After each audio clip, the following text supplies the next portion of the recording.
Church pastor blackmailed rich parishioners with confession secrets for secret family fund. When I caught Pastor James scrolling through what looked like detailed notes about the Henderson family's private marriage counseling session, while Mrs. Henderson was still wiping tears from her eyes in the church hallway, something didn't sit right with me. 3 weeks later, the Hendersons wrote a check for $35,000 to our community outreach ministry, the largest single donation in our church's 40-year history. That was 8 months ago. This morning, I watched FBI agents carry boxes of evidence out of St. Matthew's Baptist Church, while Pastor James sat in the back of a federal vehicle, his carefully maintained facade finally crumbling. I've been treasurer at St. Matthew's for 3 years, long enough to know our congregation's giving patterns like the back of my hand. We're a solid middle-class church in Bowling Green, Kentucky, with about 400 members and a handful of wealthy families who keep our doors open and our youth programs running. The Hendersons own Henderson Automotive Group, 6 dealerships, across 3 counties. The Morrison family built their fortune in commercial real estate development. The Kellys run the largest medical equipment supply company in southern Kentucky. These families had been consistent, generous supporters for years, but their donation patterns changed dramatically after Pastor James introduced his expanded pastoral counseling services 2 years ago. What started as traditional marriage counseling and spiritual guidance sessions evolved into something that made my stomach turn when I finally understood what was happening. Pastor James had developed a system of documenting every personal struggle, every family crisis, every shameful secret shared during these private meetings. Then he used that information to suggest that troubled families might find spiritual peace through sacrificial giving to his special ministry fund. The more devastating their secrets, the larger the suggested donations became. The breaking point came last Tuesday when I discovered Pastor James's personal files while updating our church's financial software. Hidden in a folder labeled Pastoral Care Resources were detailed dossiers on 17 families, complete with transcripts of counseling sessions, financial information, and what he called spiritual guidance recommendations, essentially payment schedules tied to keeping their secrets safe. $860,000 had flowed through his ministry fund in 31 months, with less than $40,000 actually reaching charitable causes. But the money wasn't funding mission trips or community programs like we all believed. Property records showed that Reverend James Mitchell owned a second home in Nashville under the name James Carson, where he supported a woman named Angela Carson and 2 children who believed he was their devoted husband and father. While our congregation saw him as a humble servant of God living modestly in our church parsonage, he was actually maintaining a double life funded by exploiting the most vulnerable moments of people who trusted him with their deepest pain. Updated, getting lots of questions about how this went undetected for so long. Trust me, I've been losing sleep over the same question. When someone has spiritual authority over you, questioning their methods feels like questioning God himself. Did any of you ever discover that someone you completely trusted was living a lie? Pastor James arrived at St. Matthew's 4 years ago, with sterling recommendations from Covenant Baptist Church in Memphis, where he'd served for 8 years before feeling called to minister to a smaller, more intimate congregation. His interview process was thorough. Our search committee spent 6 months vetting candidates, checking references, and evaluating theological compatibility. James impressed everyone with his combination of academic credentials and genuine pastoral warmth. He held a Master of Divinity from Southern Baptist Theological Seminary and spoke passionately about creating deeper spiritual connections within church communities. During his first year, attendance grew by 20%. His sermons were engaging, without being theatrical, scholarly without being pretentious. He remembered everyone's names, asked about family members by name, and seemed genuinely invested in our congregation's well-being. The church board unanimously approved his proposal to expand our counseling ministry during his second year, especially after several families shared how much his guidance had helped them through difficult periods. The Community Outreach Ministry Fund was Pastor James's signature initiative, launched 18 months ago with great fanfare and genuine excitement from our congregation. Unlike our general operating fund, this special account was designated specifically for external charitable work, supporting local food banks, funding mission trips, providing emergency assistance to struggling families in our community. The KIF vision was compelling. St. Matthew's would become known throughout Bowling Green as a church that didn't just preach about helping others, but actually invested significant resources in making a difference. What made the fund particularly appealing was Pastor James's hands-on management approach. He personally reviewed every expenditure request, ensuring that our donations supported legitimate needs rather than administrative overhead or questionable programs. Board members appreciated his thoroughness, especially since several other local churches had experienced financial mismanagement scandals in recent years. His quarterly reports always included detailed breakdowns of how funds were allocated, complete with photos from food bank distributions and thank you letters from families who'd received assistance. Pastor James lived exactly like you'd expect a small-town Baptist minister to live. He drove a 8-year-old Ford Focus, shopped at Walmart, and lived in our modest church parsonage with his wife Carol, who taught 3rd grade at the local elementary school. They seemed genuinely content with their simple lifestyle, often joking about being blessed with little money but rich in purpose. His only indulgence appeared to be occasional spiritual retreats, weekend trips to monasteries or Christian conference centers, where he recharged and sought guidance for our church's future direction. The counseling expansion began innocuously enough. Pastor James suggested that many families were struggling with issues that required more intensive support than traditional Sunday morning conversations could provide. He proposed scheduling regular one-on-one sessions with families facing marriage problems, financial stress, addiction issues, or other personal crises. The church board enthusiastically approved, viewing it as exactly the kind of deeper pastoral care that distinguished smaller congregations from megachurches, where pastors remained distant from individual members' lives. The discovery happened by accident, which probably saved several families from continued exploitation. I was working late on a Wednesday evening, trying to resolve discrepancies in our monthly expense reports before presenting them to the finance committee. Pastor James had left earlier for what he described as a spiritual renewal weekend in Nashville, forgetting to properly shut down his office computer. When I needed to access shared financial files for cross-referencing purposes, I noticed several unfamiliar folders in the church's network drive. The folder labeled Pastoral Care Resources contained files that made my blood run cold. Detailed profiles of 17 families included transcripts of private counseling sessions, notes about personal vulnerabilities, and tracking spreadsheets that documented spiritual growth contributions, euphemisms for what were clearly extortion payments. The Henderson file contained extensive notes about their daughter's eating disorder, their son's arrest for possession of marijuana, and Mr. Henderson's struggle with prescription opioid addiction following back surgery. Next to these intimate details were dollar amounts and payment schedules.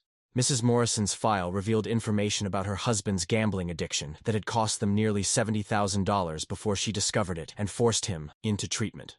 The notes indicated Pastor James had learned these details during marriage counseling sessions, then suggested that meaningful financial commitment to God's work might help Mr. Morrison demonstrate his renewed dedication to family and faith. Their subsequent donations totaled $48,000 over 14 months. The Kelly family's situation was perhaps most disturbing. Their file contained detailed notes about their 16-year-old son's suicide attempt following bullying at school, including specifics about the incident that only family members and hospital staff should have known. Pastor James had documented Mrs. Kelly's desperate confession that she blamed herself for not recognizing her son's depression earlier, then systematically leveraged that guilt into requests for donations that would honor their son's recovery by helping other struggling families. Each file followed the same pattern: detailed documentation of family crises shared during confidential counseling, followed by carefully crafted suggestions that substantial donations would demonstrate spiritual growth and help the family find peace through service to others. The psychological manipulation was sophisticated. Pastor James never explicitly threatened to reveal secrets, but instead positioned generous giving as both evidence of spiritual maturity and a pathway to redemption for whatever failures or sins families were struggling with. The financial records revealed that $860,000 had been donated to the community outreach ministry over 31 months, but only $37,000 had actually been distributed to legitimate charitable causes. The remaining funds had been systematically transferred to accounts controlled by Pastor James, then used to maintain his secret household in Nashville. Property records, vehicle registrations, and school enrollment documents showed that James Carson lived in a 4-bedroom house with Angela Carson and children named Michael and Sarah, ages 14 and 11.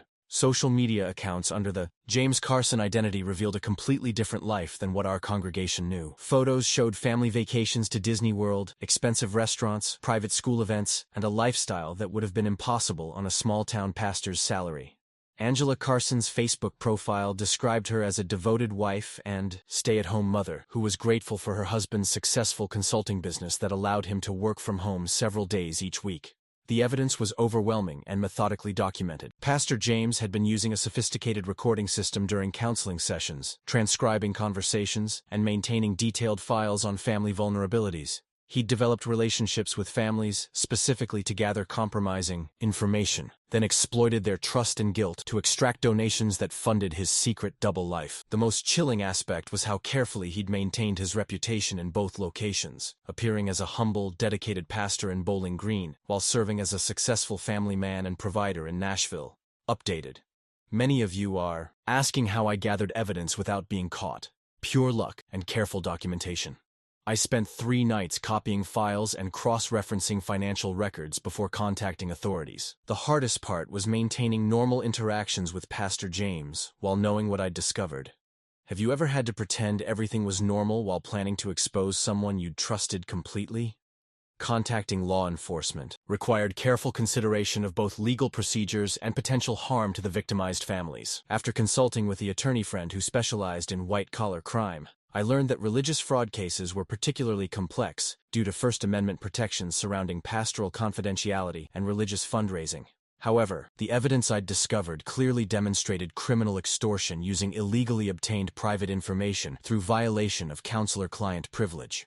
The FBI field office in Louisville assigned Special Agent Sarah Chen to investigate the case. Agent Chen explained that they'd been monitoring an increase in religious fraud schemes across Kentucky and Tennessee, but most cases involved relatively small amounts of money and were difficult to prosecute due to the blurred lines between legitimate pastoral fundraising and criminal manipulation. The systematic nature of Pastor James's operation, combined with the documented evidence of recording private counseling sessions without consent, provided the clear criminal intent needed for federal prosecution. While federal agents investigated, I struggled with whether to warn the affected families immediately or allow law enforcement to handle initial contact. These families had trusted Pastor James with their most painful struggles, believing they were receiving spiritual guidance and confidential support. Learning that their private confessions had been recorded, documented, and used as leverage for financial exploitation seemed almost as traumatic as the original problems they'd sought help addressing. The investigation expanded quickly once federal agents obtained warrants for Pastor James's financial records, phone communications, and computer files. Banking records revealed systematic transfers from the ministry fund to personal accounts, credit card purchases that supported his Nashville household, and a pattern of deposits that correlated directly with counseling sessions involving vulnerable families. Phone records showed regular communication with Angela Carson during times when he was supposedly conducting spiritual retreats or attending pastoral conferences. Agents discovered that Pastor James had been operating his double life for 3 years, using his position at our church to fund a lifestyle that Angela and their children believed was supported by his successful Christian counseling and consulting business. He'd told them that his frequent travel was necessary for building his client base, and that his dedication to helping struggling families required him to maintain offices in multiple locations. Angela genuinely believed she was married to a successful entrepreneur who happened to be deeply religious, not a Baptist pastor exploiting vulnerable congregants in another state. The arrests happened simultaneously at both locations to prevent destruction of evidence. Federal agents executed search warrants at our church, Pastor James's Nashville home, and several bank locations where he maintained accounts. Pastor James was taken into custody during what he told our congregation was a board meeting to discuss expanding our youth ministry programs. The timing was intentional. Agents wanted to catch him in the process of maintaining his deception while gathering final pieces of evidence. The congregation's reaction was exactly what you'd expect when people discover their spiritual leader has been systematically betraying their trust for personal financial gain. Initial shock gave way to anger, then heartbreak, and finally, the slow, painful process of rebuilding trust in both religious leadership and each other. Several families left St. Matthew's permanently, unable to separate the building and community from their memories of exploitation. Others threw themselves into the healing process, determined to reclaim their church from the corruption that had infected it. Carol Mitchell, Pastor James's wife in Bowling Green, appeared genuinely devastated by the revelations about her husband's double life and criminal activities. Her reaction during his arrest seemed completely authentic, and subsequent investigation confirmed she'd been deceived as thoroughly as anyone else in our congregation. The community rallied around her during the immediate crisis, providing emotional support and practical assistance as she processed the reality that her marriage and life had been built on systematic lies and exploitation. Pastor James pleaded guilty to 23 federal charges including extortion, wire fraud, tax evasion, violation of counseling confidentiality, and conspiracy to commit identity fraud. His sentence included 15 years in federal prison, full restitution to victims totaling $823,000, and permanent prohibition from serving in any religious or counseling capacity. The Nashville property was seized and sold, with proceeds distributed among the families he'd victimized according to a court-approved formula based on their documented losses. Angela Carson and their 2 children were provided victim assistance support as they rebuilt their lives after discovering that their husband and father had been systematically lying about his identity, profession, and income source for years. The psychological trauma of learning that their comfortable lifestyle had been funded through exploitation of vulnerable families created lasting trust issues that required extensive counseling and community support. St. Matthew's Baptist Church spent 8 months in intensive healing and institutional reform. We implemented comprehensive oversight procedures for all pastoral counseling, established recording protocols that could only be accessed by our full board of directors, and created financial transparency requirements that prevented any single individual from controlling donation distribution without multiple approvals. A victim support group helped affected families process their trauma and begin rebuilding their relationship with religious faith and community worship. The most profound impact wasn't financial but spiritual and psychological. 17 families had to grapple with the reality that their most sacred moments of vulnerability had been recorded, cataloged, and weaponized against them by someone they'd trusted with their deepest pain. Some found strength in sharing their experiences and supporting each other through recovery. Others struggled with trust issues that extended far beyond their relationship with organized religion. Professional counseling became essential for many as they worked through the complex trauma of spiritual abuse, combined with systematic financial exploitation. My role as treasurer evolved into something more like a guardian of institutional integrity and community trust. The experience taught me that transparency and accountability aren't bureaucratic inconveniences, but essential safeguards against the corruption of power, especially in religious settings where authority figures have access to extremely personal information about vulnerable people. Religious leadership requires the same checks and balances as any other position of authority over community resources and individual well-being. Updated. It's been 11 months since the arrests, and our church community is slowly healing while implementing stronger safeguards. Some families have returned to faith stronger than before, while others still struggle with trusting religious leadership. We've learned that protecting vulnerable people requires constant vigilance, not just good intentions. Do you think religious institutions need external oversight, or can communities effectively self-regulate through transparency and accountability measures?